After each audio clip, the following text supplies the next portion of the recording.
Portrait d'entrepreneurs engagés, un podcast imaginé et proposé par le pôle entrepreneurial Realis de la région Occitanie.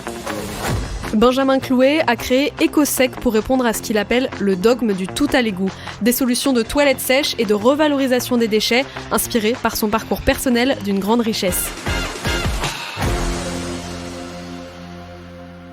J'ai grandi en banlieue nord parisienne et après le lycée, je suis parti dans une école de construction. Donc je suis ingénieur génie civil dans la construction. Puis après, j'ai eu un parcours académique. Je suis revenu à l'école dans le cadre d'un master en hydraulique. Est-ce que du coup ça veut dire que plus jeune vous aviez une vocation bien particulière, un objectif professionnel assez précis, ou est-ce que c'est le parcours, la vie qui vous a mené dans ce domaine-là ?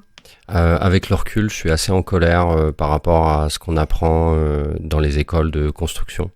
Notamment, je n'ai eu littéralement 5 ans d'études, ce qui est censé construire un peu ceux qui sont le plus à même techniquement à traiter les sujets de construction. Je n'ai eu aucun module sur la construction écologique, sur le réemploi des matériaux et sur des réflexions un peu d'innovation sur notamment la gestion des flux à l'intérieur du bâti, ce qu'on fait aujourd'hui chez EcoSec. Alors l'environnement, le recyclage, la revalorisation, bien sûr on va en parler un petit peu plus tard avec EcoSec, mais est-ce que ce sont des thèmes auxquels vous avez été sensibilisé tôt, pendant l'enfance peut-être ? Pas tant que ça en fait. J'ai pas baigné dans un milieu particulièrement. Non, c'est plutôt des valeurs que j'ai acquises sur le tard et notamment au gré des voyages. J'ai fait 10 ans d'expatriation et alors en Afrique de l'Ouest et en Asie du Sud-Est et en Angleterre, en Espagne, enfin dans pas mal de pays. Et c'est plutôt au cours de ces voyages que je me suis construit une conscience écologique.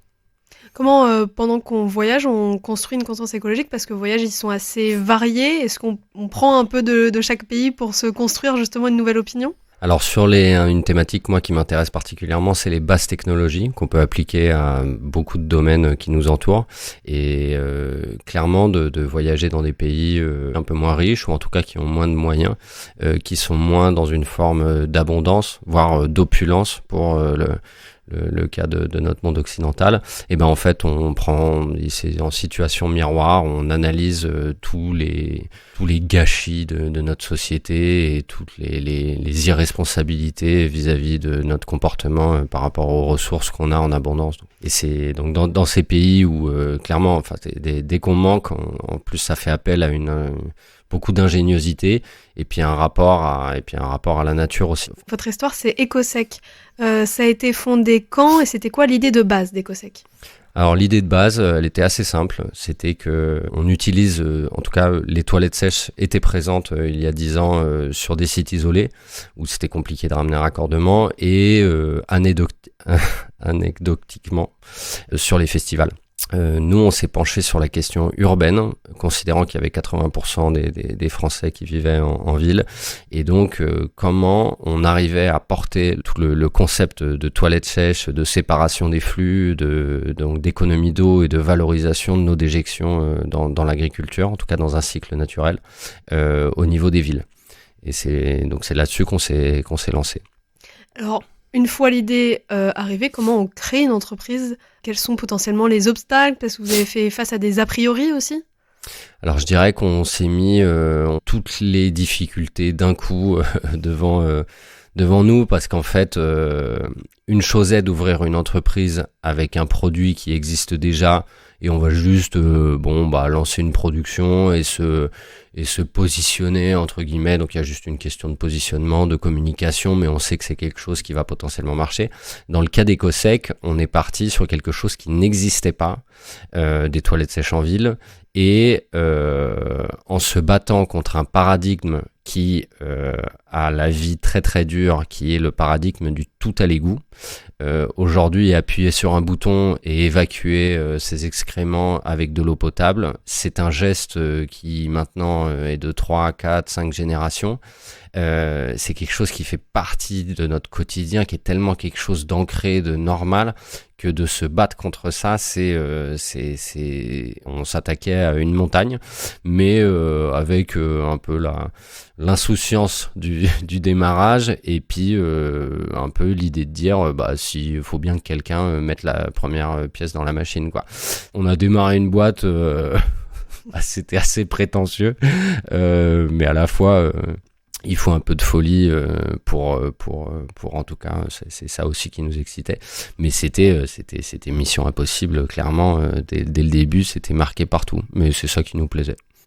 Est-ce que depuis 2015, il y a eu une évolution dans les difficultés ou les obstacles justement dont vous parliez ? Est-ce que vous avez réussi à installer des toilettes sèches en ville, à généraliser aussi peut-être dans les festivals, les différents événements ? Oui, alors on est très fiers de notre détermination. Ça, je dirais, c'est notre qualité première. C'est que quand on ressort les plaquettes de l'époque, c'est assez génial, on aime bien là avec notre collègue, c'est en fait, on a mis 7 ans pour avoir les premiers résultats de ce qu'on avait mis dans la plaquette, mais dans la plaquette, c'était tout bête, c'était des toilettes en centre-ville, sèches à séparation, donc qui rend à la place des toilettes JC Déco que vous voyez à lavage automatique, et nettoyées par une personne qui est en insertion. Donc il y avait un côté social dans cette activité-là, et les urines et les matières fécales sont valorisées sur des parcelles agricoles à proximité.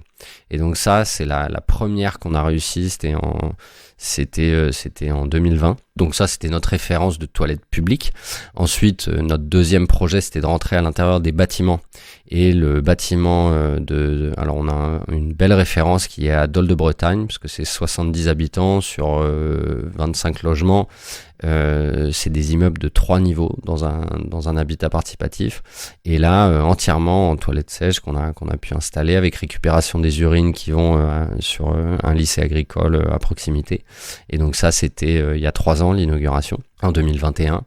Et puis ensuite, après on a des petites fiertés, on est les premiers à avoir mis des toilettes sèches sur les Champs-Élysées notamment. Bon, il y a plusieurs cases qui sont cochées avec Ecosec. L'écologie, évidemment, la revalorisation, et puis aussi l'aspect social. Donc en fait, c'était pour vous logique de s'être engagé dans l'économie sociale et solidaire ? Oui, tout à fait. C'était en fait au-delà de la volonté d'avoir une finalité écologique et de donner du sens à notre activité.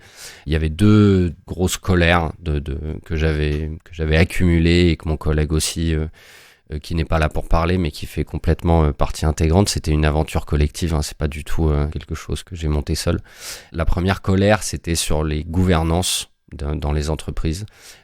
J'ai été très frustré de hiérarchie qui était complètement c'était pas du tout pertinent d'avoir ce système hiérarchique, et ça cassait les gens, ça créait des situations de compétition. Et ça, c'est la première chose. Et la deuxième, c'est c'est en fait les disparités, les inégalités qui augmentent tellement que, pour moi, on est dans une des villes où il y a le plus de taux de pauvreté.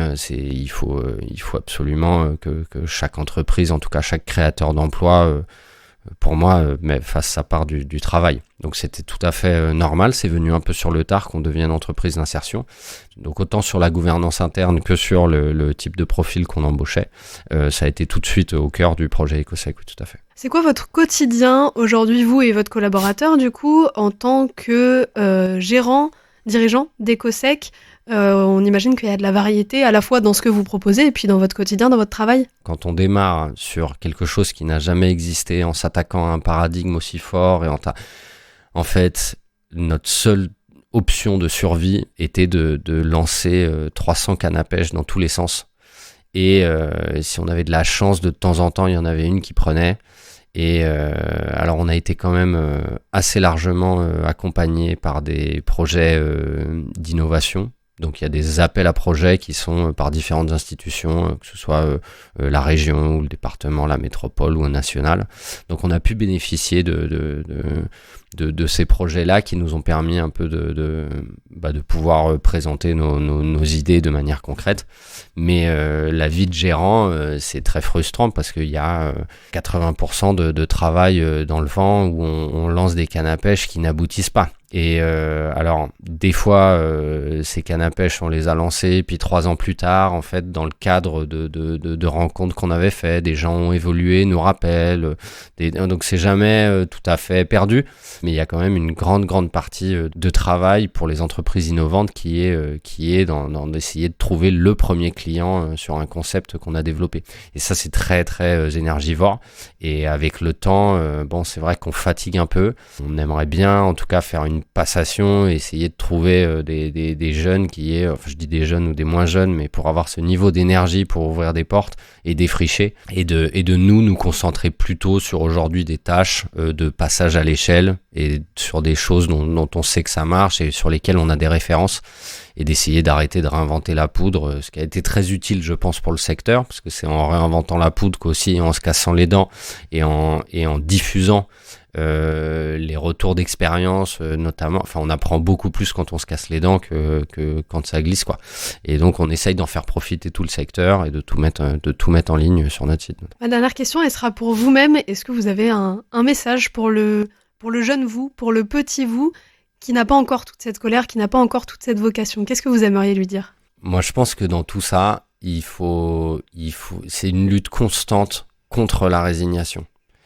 Il y a vraiment beaucoup d'énergie qui nous entoure et qui nous pousse à la résignation.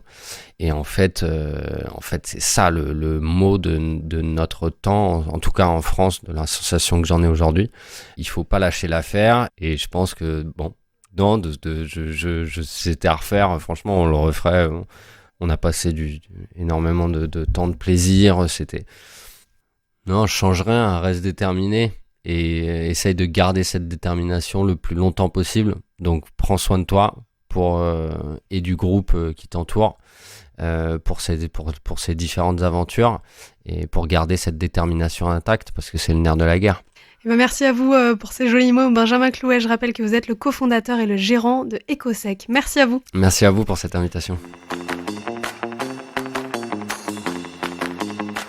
C'était Portrait d'entrepreneur engagé, un podcast réalisé par Judith Perret de RCF Maguelonero en collaboration avec Sans Transition.